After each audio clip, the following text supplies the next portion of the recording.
Fala família insalubre, tudo bom com vocês? Aqui quem fala é o Gustavo e hoje trazendo mais um vídeo aqui pro canal. E no vídeo de hoje a gente vai conversar sobre mais uma altcoin aí, um projetinho bastante interessante. Já é top 100, então pode ficar tranquilo, mas no caso hoje a gente vai falar sobre a Rocket Pool.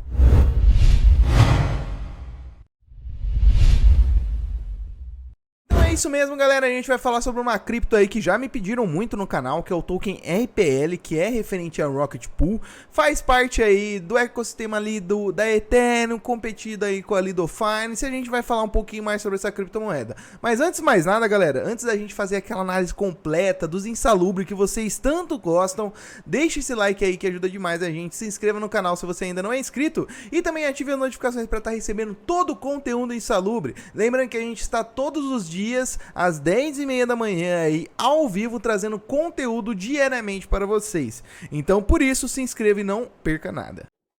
Então é isso mesmo, galera, a gente vai falar sobre o token RPL, que é do projeto aí da Rocket Pool, projeto aí que já é antigo no mundo cripto também, faz parte aí do ecossistema da Ethereum e é competidor aí junto com a Lido Finance na parte aí de stake líquido, é isso mesmo. Então é ligado diretamente aí ao Ethereum pós the merge, né, mas já estava começando aí desde antes também. Realmente é um player, galera, que faz parte de stake líquido, porém aí não dos meios centralizados, né. A gente sabe que hoje a gente vai entrar já mais em análises sobre esses dados, tá? Mas quem acompanha já o nosso canal sabe que a gente fala muito sobre isso.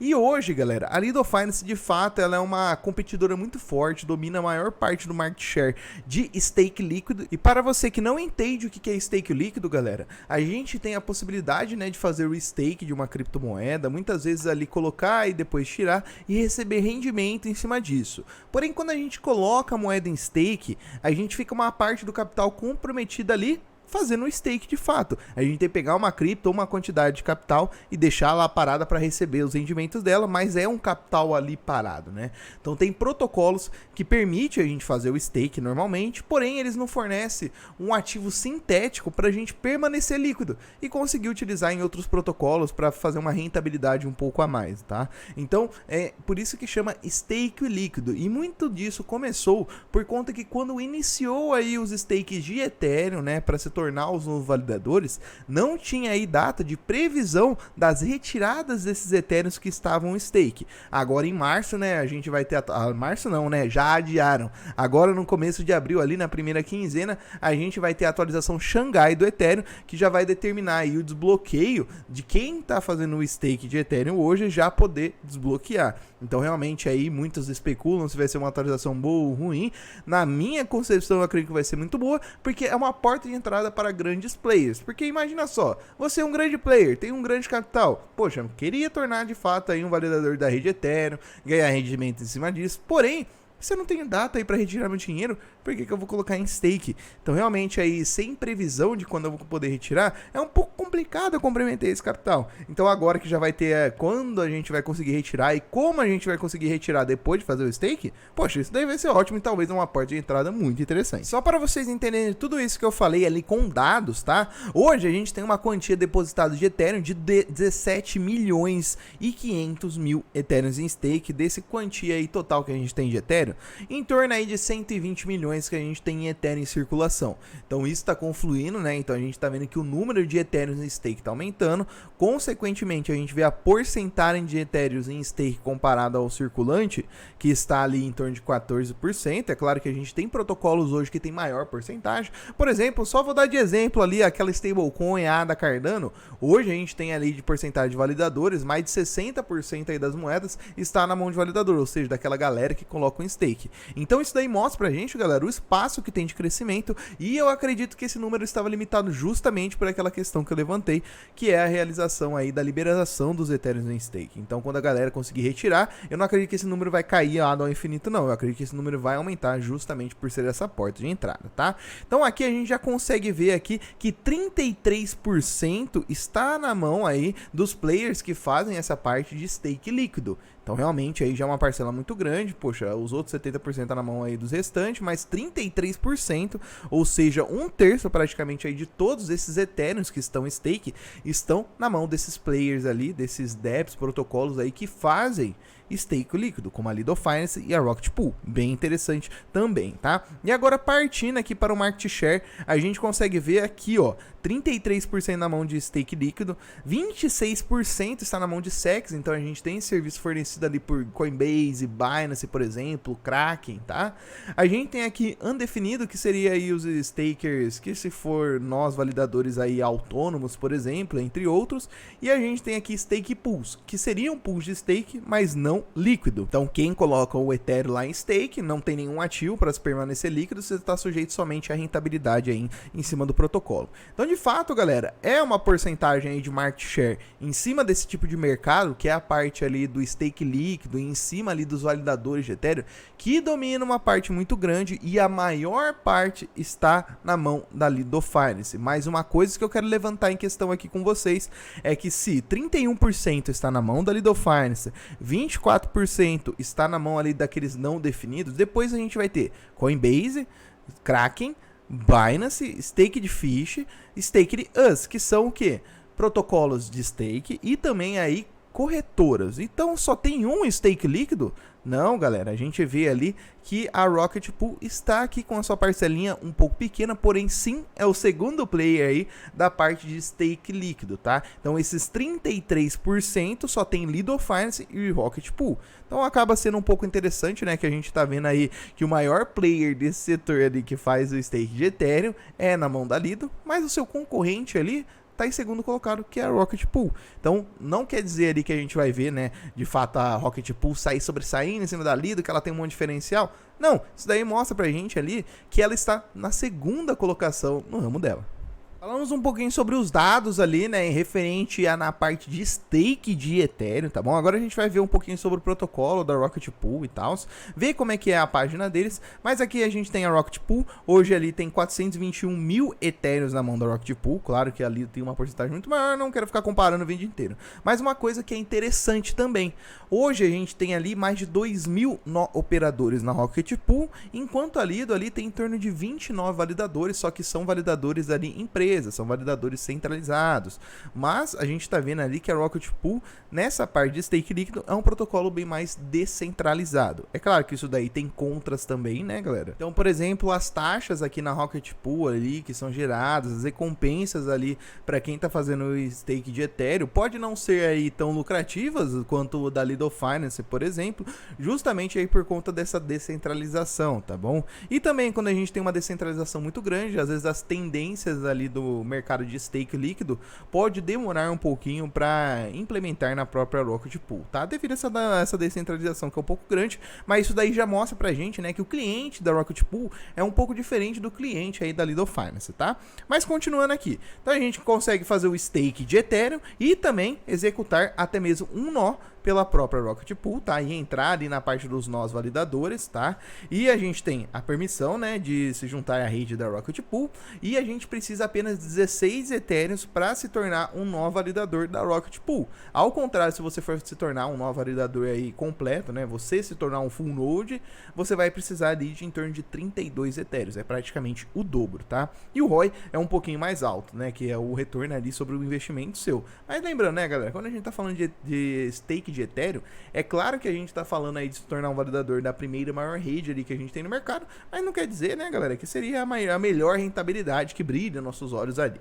Agora, se a gente se optar só por fazer o stake de Ethereum, né, sem se tornar um nó, a gente vai poder fazer o stake de Ethereum a partir de 0.01 Ethereum, tá? Participar ali dessa rede descentralizada de nós e também ali os operadores de nó não lidam com os fundos, tá? Então qualquer penalidade ocorrida ali pelos operadores de nó são retiradas dos seus ganhos, em vez ali dos detentores do RETH. Também é interessante, né, galera? Porque executar um nó é muito mais ali do que se você só ter Ethereums. Não, você precisa de uma máquina que está ligada 24 horas por dia, 7 dias por semana, 30 dias no mês, não pode parar, tem que ter internet a todo momento, então é uma responsabilidade se tornar um nó. E se um dia, amanhã ou depois, sei lá, cair a energia na sua casa, você vai tomar penalidade, porque você está afetando aí toda a rede ali de nós de validação do Ethereum. E essa penalidade pode sim refletir no seu ganho. Então aqui já está falando que você fazendo o stake de Ethereum aqui a partir desse 0.01, né, sem se tornar um nó, quando nós sofrer penalidade, não é você,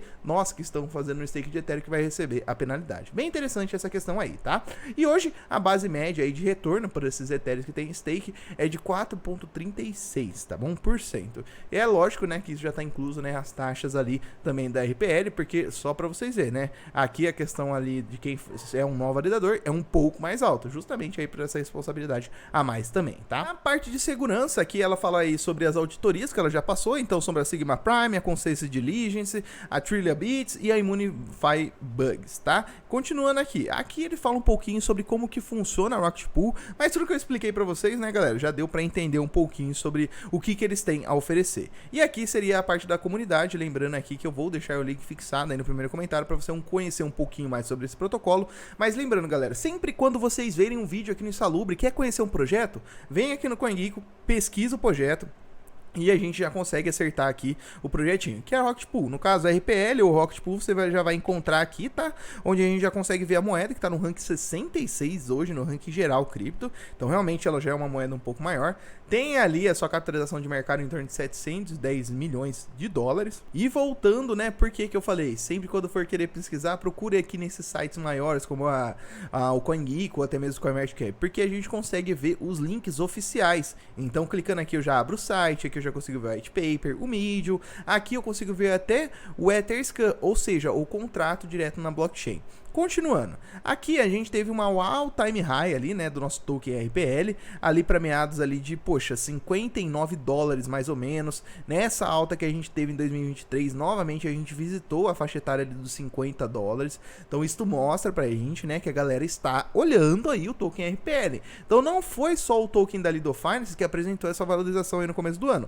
Tokens ali como a RPL também apresentou uma valorização, onde a gente consegue ver aqui, ó, em novembro mais ou menos, ó, ele atingiu 15 dólares e depois atingiu ali a sua all-time high agora, né, em 2023, em torno de 50 dólares, aí mais de 2 vezes aí de valorização, então mais de 200%. Realmente aí a galera está olhando aí pro token RPL. E falando diretamente sobre o tokenomics, galera, isso aqui já estraga um pouquinho aí os nossos olhares. Realmente tokenomics a gente sabe que é uma coisa que a gente leva muito em consideração, mas tem outros fatores que a gente tem que observar ali quando a gente analisa um token, tá? O tokenomics da RPL já fala aí que ele não me agrada muito, tá?